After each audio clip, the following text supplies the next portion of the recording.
Hello everyone, it's your graphics Kone. So today we are going to learn how to do motion blur effect in Photoshop. Firstly, take a new file and then create it. Now take a photo. Now right click on the layer and click on convert to smart object. Now go on the filter option and click on blur. Then click on motion blur. Set the settings and click OK. Now select this and take the brush tool and make sure that the foreground color is black. Now brush it from the face.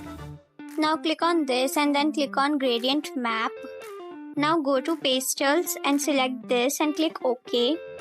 Now change it to overlay. Select both the layers and right click and click on the merge visible layers. Now go on the filter and click on noise.